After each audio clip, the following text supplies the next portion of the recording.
Muito bom dia, estou no Lubito, em Benguela, cidade linda, e vim conversar com alguns munícipes, com alguma sociedade civil, para falarmos dessa bela terra que sempre foi emblemática, e principalmente Lubito, que foi era a fala de visitas do país, só que infelizmente fiquei triste porque está muito degradada.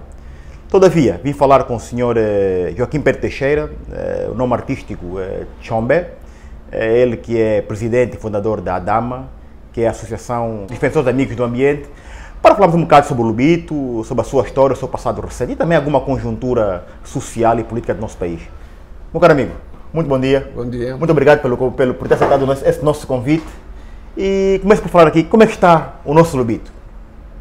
Olha, o nosso Lubito está como há bem pouco tempo você se referiu. Exato. Já não é o mesmo Lubito de 2 anos para trás. O Lubito está a degradar-se dia após dia. É triste enfrentar a situação que o Lubito está a viver, tratando-se de uma cidade Com muita história. Com muita história e premissas para a projeção do nosso desenvolvimento angolano. E está cada vez sem estradas, está cada vez sem garantir qualidade de vida da sua população. Portanto, se continuarmos a viver a situação que nos deparamos, pode ser catastrófica para o desenvolvimento local. Não só local, como nacional. Nacional, muito bem, muito bem. E não fica bem na fotografia o Lubito na situação em que se encontra. Bom, eu cheguei ontem e já fiz uma pequena radiografia à cidade. Buracos, águas paradas, lixos, fui também ver os flamingos, os poucos que vi, enfim, encharcos também, que nitidamente poluídos. A ADAMA, qual é a vossa preocupação em relação a isso? O que é que têm feito, o que é que fazem, qual é o vosso objeto social? Bom, o nosso objeto social, nós somos defensores do ambiente e todas as vezes que temos tido oportunidades de financiamentos, que elaboramos projetos, certo, e estes financiados temos intervido. De 2 anos para cá tem sido difícil, as oportunidades são poucas, e então, em função disso, nós temos estado a viver uma situação não muito abonatória. Temos estado a aguardar os novos tempos. Esperamos que a situação do país melhore e que os parceiros do nosso governo, os parceiros internacionais, principalmente as organizações das Nações Unidas, estejam abertas no sentido de nós apresentarmos as nossas propostas. Sim, e isso, como diz, é relevante, mas não acha que as questões ambientais deviam ser as questões primárias, deviam ser as prioridades para uma terra, não só como o Lubito, é assim no mundo inteiro, não é, como é óbvio, mas o Lubito estando no estado em que está, qual tem sido a vossa maior dificuldade, para além das dificuldades financeiras? Uma vez que as financeiras também acabam por delinear tudo aquilo, não é? Bloqueiam e desbloqueiam todas as outras questões. Bom, a nossa grande dificuldade assenta no problema de aberturas. Nós temos muito pouca oportunidade de, junto do governo, podermos apresentar algumas ideias no sentido de melhorarmos certas situações que a cidade vive. E então, e como sempre foi, nós sempre esperamos do exterior, nunca esperamos do governo. Nós, o ano passado,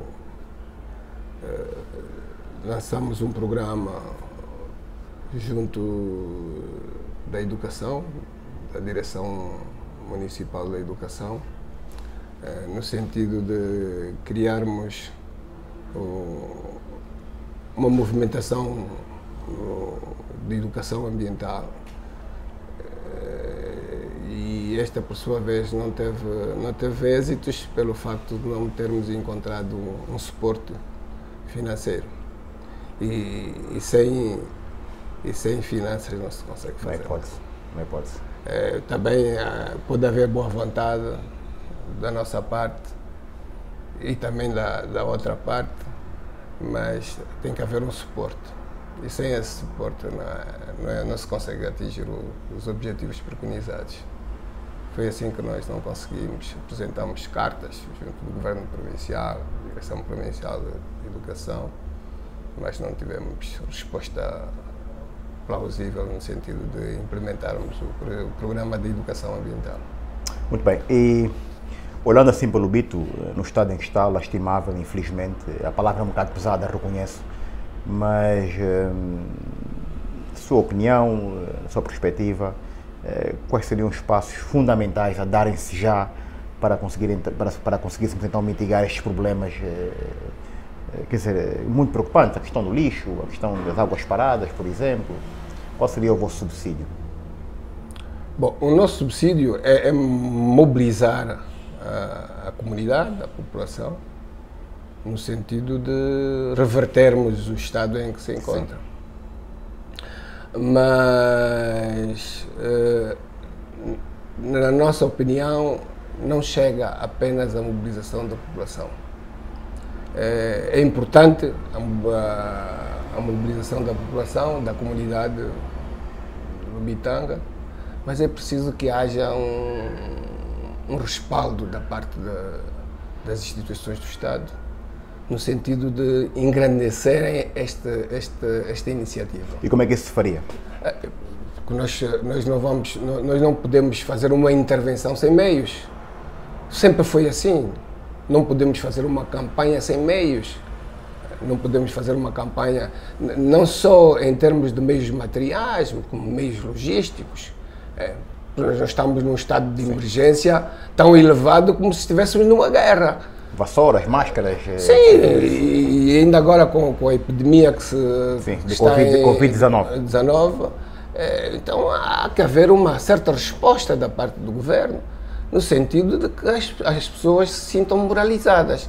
Há toda a necessidade de moralização da sociedade, mas tem que haver os condimentos necessários para que, de facto, haja uma resposta positiva. Porque senão começamos a levar as coisas no sentido em que as pessoas, de vez de estarem a cair na contribuição para a resolução dos problemas, caem na contribuição de críticas. As pessoas começam a criticar, começam a denotar aquelas pequenas falhas, e essas falhas são falhas que levam a população a contrariar aquilo que não é nada abonatório para o desenvolvimento, não só humano, local e como social. Muito bem. Falou aqui na questão das doenças, também tocou no aspecto do Covid-19, mas no seu entender, e aqui vou voltar um bocado para as questões das autarquias, não é? Qual é a sua leitura que faz? Acha que isso poderá melhorar a governação local? É um projeto bom, a ideia é boa? Qual é a sua perspectiva? Não, do ponto de vista de melhoramento de qualquer sociedade ou localidade, penso que a projeção das autarquias será diferente. Portanto, os seus princípios assentam em moldes totalmente diferentes. O paradigma é totalmente diferente. Portanto, nós, neste momento, queixamos-nos muito da governação, porque achamos que há uma certa retenção da parte do governante com relação à resolução dos problemas. Acha que fará diferença ser eleito um cidadão local que conhece os problemas do Lubito, que nasceu aqui, que vive aqui, do que se indicar alguém que veio de Malança, ou do Lubango ou do Ambo, que não conhece as necessidades da província? Claro, claro, porque esse cidadão eleito, ele vai ter sempre em conta o coletivo que o elegeu. Sim. E aí as responsabilidades são maiores. Portanto, também aí exigirá que haja uma prestação direta de contas, não só no que se relaciona à elaboração de relatórios, mas como também à prática. Portanto, aquilo que se fala deve ser aquilo que se deve apresentar no concreto. E muitas das vezes não é o que nós constatamos. Muitas das vezes daquilo que se fala, concretamente a gente não vive. A conversa é uma, mas na prática a gente não vive. Pois. E depois, para além disso, há uma aproximação ligeiramente distanciada. Com as autarquias a situação é totalmente diferente. O indivíduo vai ter que aproximar-se cada vez mais do cidadão. E nessa ordem de ideia, as resoluções dos problemas serão mais facilitadas e mais coordenados e inteirados, no sentido de que haverá maior participação e responsabilização da parte do cidadão. Bom, mas Lubito é uma província sui generis. Acha que essa coabitação será fácil? Uma província um bocado difícil no que diz respeito ao meu ponto de vista da crítica e de exigências. Portanto, temos que ser um indivíduo com caparro, não é? Não, muita gente diz isso porque, principalmente as pessoas que não são de cá. Nós somos naturais do Lubito, nós conhecemos qual é a nossa tradição. A gênese. A nossa gênese. Nós somos críticos da natureza porque gostamos de ver coisa boa.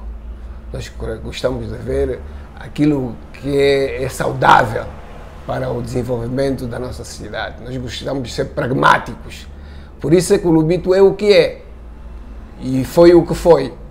Portanto, para nós atingirmos os níveis que o Lubito conheceu, é importante que sejamos pragmáticos, sejamos críticos. Ser crítico não quer dizer que somos radicais no sentido de contrariar, não. Ser crítico no sentido de apontar melhorias, sermos prestáveis naquilo que é necessário que se concretize. E então, os lubitangas têm essa particularidade. Tem uma cidade que é denominada como sala de visita, que hoje não sei se é sala ou se é cozinha ou quintal, mas pensamos nós que dentro das projeções que o Lubito está equacionado, vamos sair da situação em que nos encontramos, mal ou bem.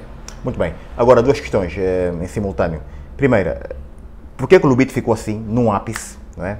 E segundo, que balanço é que faz global do país, tendo em conta todas as reformas que estão a ser tomadas pelo Presidente da República, há reformas na Justiça, a liberdade de expressão. Que balanço é que faz, de forma assim muito global, do país? Bom, eu quero começar pelo como é que o Lubito entrou nessa metamorfose, não é? Bom, o Lubito entrou nessa metamorfose pelo facto na minha opinião, ter sido uma cidade, talvez, das cidades municipais de Angola com maiores sucessões de governação. Em pouco espaço de tempo houve muitas sucessões. Isso prejudica de certa forma a sua gestão, porque, como a gente sabe, nós prestamos muita atenção nas pessoas, não prestamos atenção nas instituições. E como nós não prestamos atenção nas instituições, elas fragilizam-se. E quando a pessoa não está, então ela passa a ser de instituição, passa a ser... governadores, houve governos que, quando eram exonerados, a equipa toda ia embora também.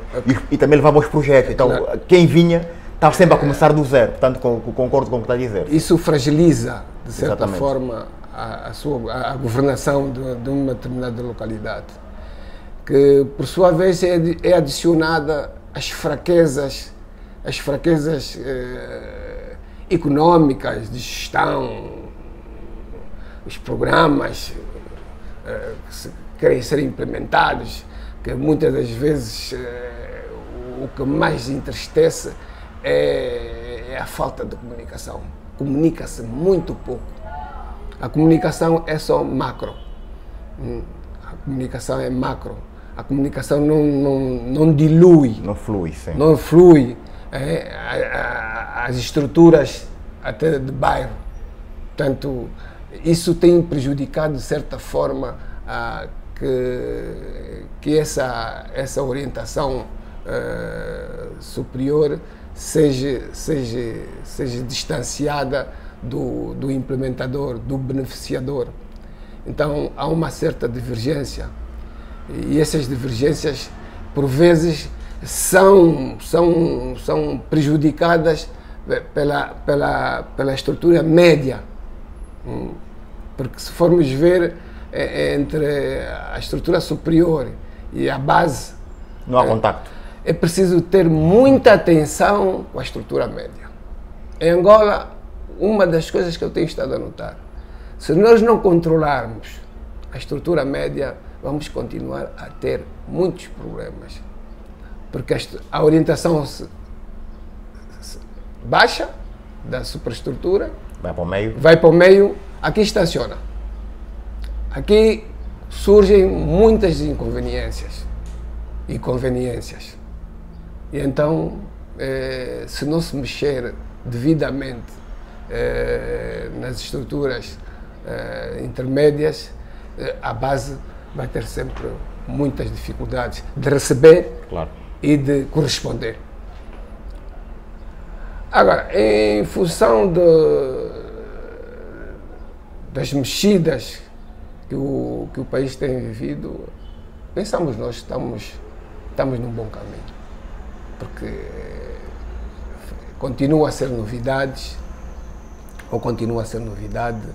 sabermos que hoje Angola está a viver uma realidade completamente diferente à que nós nos habituamos ao longo de muitos anos. E este movimento, dentro do seu desenvolvimento, precisa ser sustentado com muita comunicação. Nós teremos que adotar algumas políticas como adotávamos no tempo do Mono, em que coisas que o governo central implementasse ou pretendia implementar era participado com a comunidade beneficiária. Isso vai fazer com que as pessoas sejam mais comunicadas, vai fazer com que as pessoas não sejam indisciplinadas no sentido de raciocinar e de compreenderem todas as intenções que o governo tem para o desenvolvimento do nosso país. Porque o governo é uma instituição de boas intenções. Julgo eu que os membros do governo não estão lá para fazer o mal. Mas, entretanto, se não se utilizar comunicação fluida, no sentido em que a população esteja inteiramente inteirada dos movimentos e das conquistas, dos objetivos que se pretendem atingir. No fundo é a comunicação, tem que fluir, não é? A comunicação tem que fluir. Tem que fluir. Porque nota-se muito pouca comunicação. A comunicação não passa necessariamente só pelos órgãos de informação. Há pessoas que não têm acesso aos órgãos de informação, porque têm ou por vezes, ou pela língua, ou pelas ocupações que têm. E então nós temos que usar as instituições, principalmente as organizações da sociedade civil. As organizações da sociedade civil são especializadas em áreas. Elas são especializadas em áreas. Portanto, nesse aspecto, temos que deixar dos discursos para a prática. Se a orientação é que as organizações da sociedade civil são parceiros do governo, então devem ser elas utilizadas para a expansão da comunicação, dos objetivos que o governo quer atingir. Porque elas têm mecanismos eficientes para que atinjam o beneficiário. E aí conseguirmos resultados positivos. Mesmo no problema da resolução das questões que nós vivemos. Nós, se agora precisamos da contribuição da população pelo facto de haver uma certa fraqueza econômica no que se pretende implementar, é preciso que as instituições de direito, as instituições da sociedade civil que trabalham diretamente com a base, parceiros do governo, estejam presentes, estejam a efetivar, sejam apoiadas no sentido de elas implementarem essa comunicação, esses projetos, por forma que se atenue a gravidade que se está a viver em Angola. Estamos a viver situações muito tristes e com instrumentos, quando me vou referir a instrumentos, estou a me referir às instituições, essas instituições parceiras, que não estão a ser utilizadas. Elas, no papel, está tudo muito bem, mas na prática, elas não funcionam. Elas são marginalizadas, até dá a percepção que há alguma intenção, no fundo, de excluí-las, no sentido de não darem aquele dinamismo que devemos observar. Muito bem. A província de Benguela, de Lubito, é um local particularmente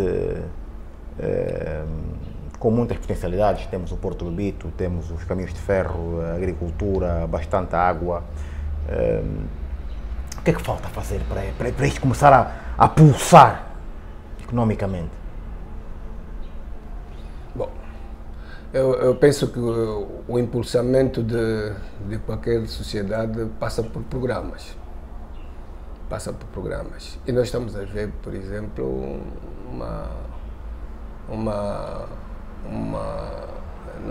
não quero dizer pobreza, mas estamos a ver uma situação crítica. Estamos a ver uma situação crítica porque começa das instituições do Estado a não corresponderem tal fator. Portanto, se as instituições do Estado não correspondem às soluções, sim, na resolução dos problemas, então o cidadão é apanhado por tabela. Porque os programas não são efetivados. Então, é importante que hajam programas, que os programas saiam das carteiras, que os programas sejam efetivados, no sentido de darem um impulso. E aí nós podemos cobrar. Porque não chega a intenções, a boa intenção. A boa vontade de querer fazer. Vai sempre, vamos precisar sempre do complemento maior, do apoio, do impulso. Podemos arrancar, mas depois encontramos dificuldade. É a mesma coisa como a gente vai começar a fazer a campanha de limpeza. Se a gente vamos amontoar os lixos. E o amanhã? Não é só o amanhã, podemos amontoar os lixos. E depois como vamos tirar o lixo dali para remover para os locais próprios? Podemos remover dali para os centros de concentração de lixo. E depois, aqueles centros de concentração, quem é que vai tirar dali para as grandes lixeiras? Bom, temos uma viatura. Ok, tem uma viatura. Uma viatura não chega. O Lubito é grande e faz-se muito lixo. Inclusive, o lixo vem de cima para baixo. Nós pegamos o lixo de baixo e tiramos para cima e esquecemos que lá em cima também tem pessoas a fazerem lixo. E quando vem chuva, como é nesta altura, tudo vem porque cima para baixo. está mal posicionado, tudo vem de cima para baixo. Então nós estamos a fazer absolutamente nada. Não estamos a fazer absolutamente nada. E depois tem outros contornos. Temos diques que precisam de manutenção. Não há verbas para a manutenção dos diques. Precisamos de movimentar máquinas para a limpeza das valas. As valas estão obstruídas. Uma máquina para a limpeza de uma vala não é nada pouco honorário. São caríssimas. São caras. Os kits que o governo prometeu está no fundo, é uma luz no fundo do túnel, que é sempre que é o tal problema. Portanto, que eu disse, falta de comunicação. Se já se anunciou que os municípios vão receber kits,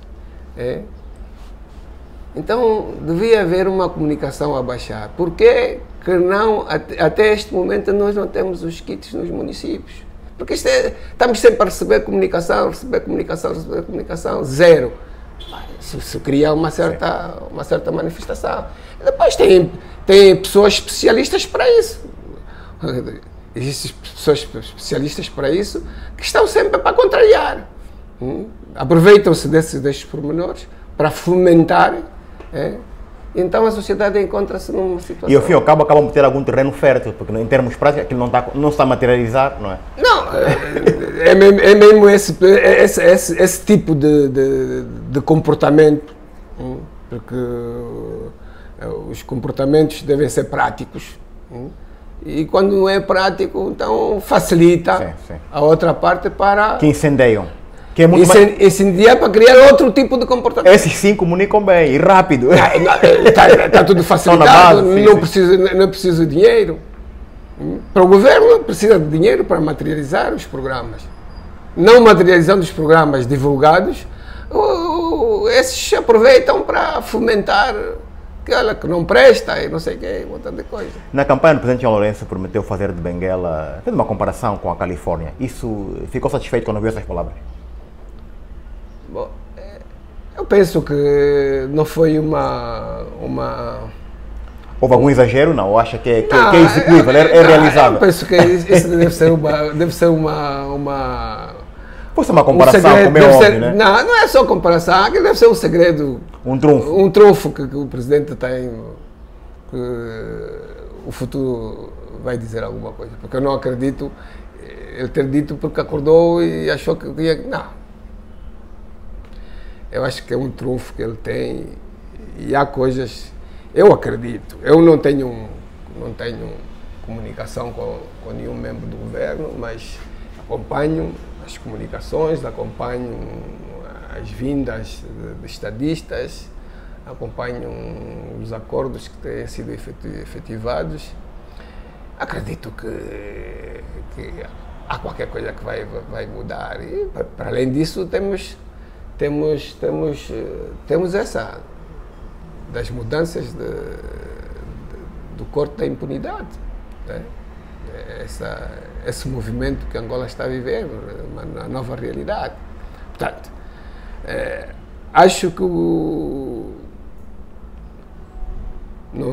não faço parte do governo, mas eu acho a breve trecho... A leitura que faz é essa, não é? Não, a breve trecho haverá uma resposta positiva. Muito bem. Porque eu não estou a ver também a cidade a degradar-se e eles lá estarem satisfeitos. Eu acho que também não é fácil arrumar todos esses são muitos problemas. Essas conquistas de investimentos, no sentido de haver uma intervenção, arrancar com uma intervenção e essa intervenção ser reconhecida por todo o povo. Muito bem. Sr. Tchombe, agora vou provocá-lo. Aliás, os nossos amigos poucos saberão que o Sr. Tchombe foi a pessoa que, o autor, digamos assim, daquela frase dos santos amigos, o povo está contigo. É verdade? É verídico? Mas quem é que lhe disse? Foi o senhor que me contou em off. Ok. De facto, eu fui ativista. Sim. Trabalhei durante muitos anos no movimento sindical, a UNTA, e era o meu trabalho... Era muito jovem na altura?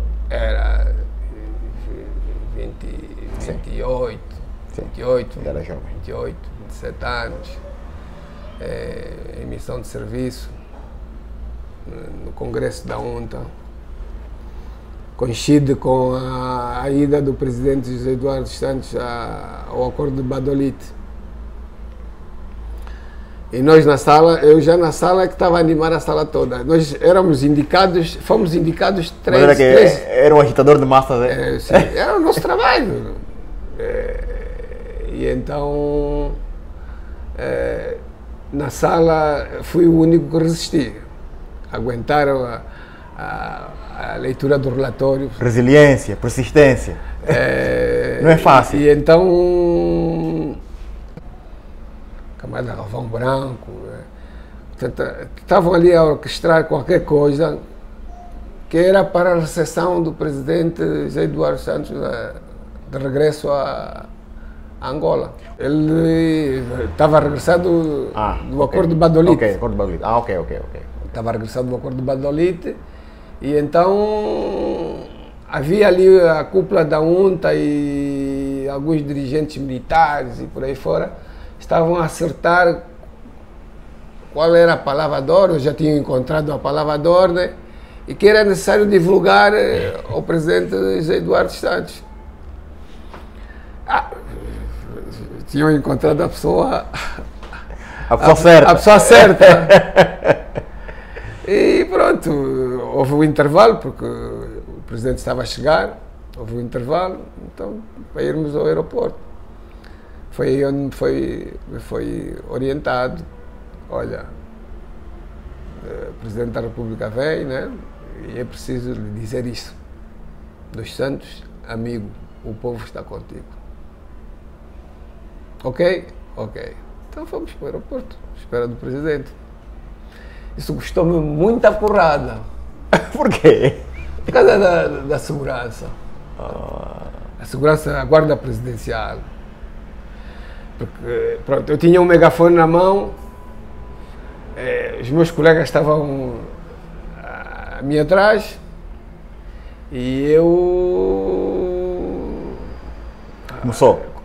Arranquei com as palavras de ordem, mas o presidente estava um bocadinho distante e eu sempre comecei a avançar, o pessoal também avançava, comecei a avançar, quer dizer, quando estava a uns 3 metros, encontrei a barreira da segurança pessoal do presidente. E agora furar a barreira, naquela altura... Mas o presidente também tinha interesse de pegar o megafone para falar para o coletivo. O presidente sabia que nós estávamos em congresso.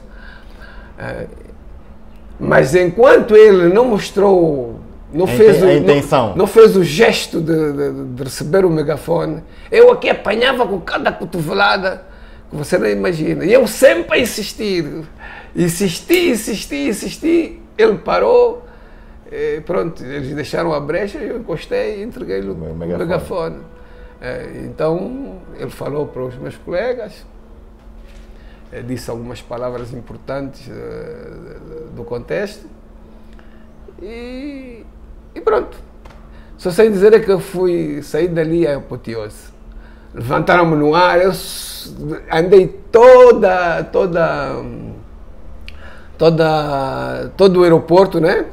Todo o aeroporto, no ar, só me pousaram quando estávamos dentro das instalações do aeroporto 4 de Fevereiro. E ali colou. E hoje? Ainda é levado no ar pelos seus colegas, ainda em apoteose, ainda há esse reconhecimento, ou já se esqueceram? Amnésia total. Hoje é o que se vive, hoje está tudo esquecido. Né? Então, mas é assim a vida. Faz parte da vida, mas eu estou sempre resistente. Sempre firme, sempre firme. Estamos aqui, estamos a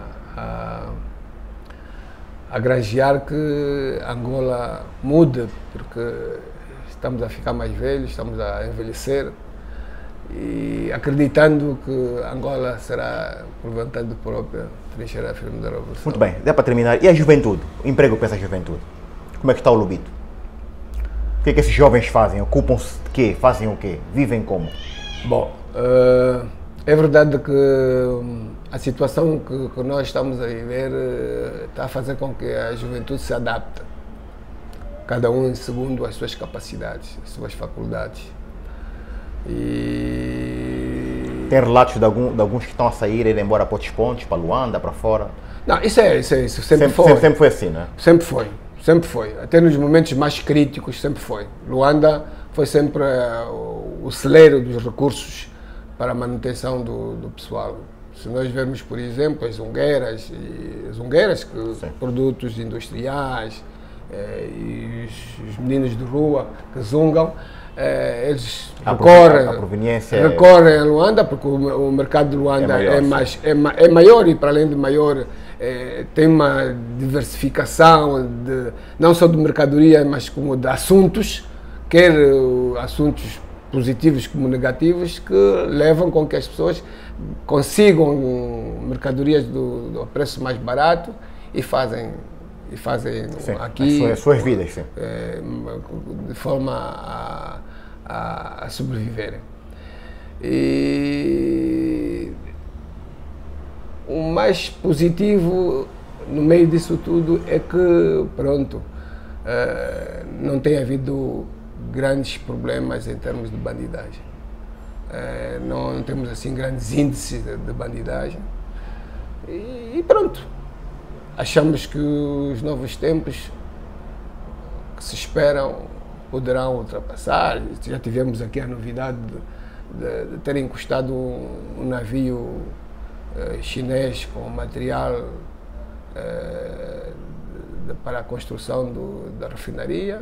Quer dizer que o futuro será risonho. Bem, eu gosto muito, aprecio muito o seu otimismo. Agora, mesmo para terminar, o senhor é artista plástico, como é que está a nossa cultura, como é que está a arte aqui na província? Olha, a arte na província de Benguela sempre foi ativa, né? Benguela foi o celeiro da cultura ou das artes plásticas em Angola. Mas, entretanto, abrandou a sua instituição, a UNAP está pouco ativa, por razões que a estrutura superior sabe, razões de ordem interna, mas, entretanto, impera a qualidade que cada um possui, né? Portanto,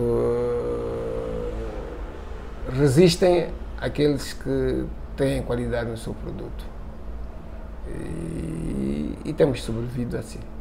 Enquanto não houver uma correspondência da parte da instituição-mãe, vamos continuar nas condições em que continuamos, vivendo daquilo que a gente sabe fazer.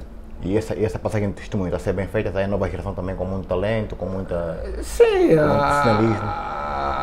Há uma certa correspondência na transmissão do testemunho, mas devia ser aquilo que eu disse inicialmente. Devia haver uma outra alavanca do impulso, porque só nós não conseguimos atingir aquilo que se pretende atingir. Portanto, de vez de estarmos a fazer 2, 3, devíamos fazer em massa, devíamos fazer mais, devíamos massificar a nossa arte nas escolas e noutros lugares em que pudéssemos implantar um ateliê ou uma escola, concretamente de artes. Pelo andar da carruagem, o Lubito daqui a 30, 40 anos ainda terá flamingos? Não, sim. Os flamingos nunca vão deixar... A espécie não está em perigo? Não, os flamingos nunca vão deixar de existir no Lubito? No Lubito. Nunca vão deixar de existir. Qual é a explicação? Por quê? Porque o Lubito está posicionado no roteiro. Quando o movimento migratório dos flamingos é sustentado pelo aquecimento das estações climáticas do continente e no abrandamento das correntes frias de Benguela. Aí surge o aquecimento do aquecimento das correntes de Angola, que fazem com que os flamingos mudem de posição de norte-sul rumo ao sudoeste africano. Mas, desculpa a minha ignorância, elas param aqui para quê? Para se alimentar? Elas param aqui descansar? elas param aqui para pousarem, fazerem a sua manutenção e... Depois seguem viagem. Agora, o contrário é que devemos ter aqui mangás saudáveis. Devemos ter aqui os mangás saudáveis. Devemos fazer manutenção aos mangás, no sentido de eles ou pousarem ou habitarem, encontrarem condições nutrientes, porque o lubito possui muita água nutriente, vindas do rio Queve, do rio Cubal, do rio da Anha, do rio Coporolo, o rio Cubal da Anha, o rio Coporolo, o rio Catumbela. Mas o lubito só terá uma população permanente, como na era colonial havia, se desobstruir a vala do Kassai. Esta vala foi interrompida com a reconstrução do caminho de ferro. Esta vala é uma vala que foi considerada como um estuário que trazia as águas residuais do rio Catumbela, a sua biodiversidade toda para o mangal dos flamingos. Aí, se conseguirmos atingir esse nível, aí o lubito será de facto a cidade dos flamingos. Porque agora é só mesmo sala de espera. Alguns dizem que os flamingos regressaram. Os flamingos regressaram, estão aonde? Nós não registramos aí uma grande presença de flamingos. Sim, a população não é exígua. muita. Eu estive lá ontem e de facto reparei que... É mentira, isso é tudo mentira. Tudo mentira. Os flamingos vêm, pousam e em pouco espaço de tempo vão embora porque não há condições para o seu mantimento permanente. Para quem conheceu o lubito no tempo colonial, os nossos mais velhos podem confirmar isso. As águas do mangal do Flamingo eram águas salobras. Eram águas em que a sua biodiversidade era rica.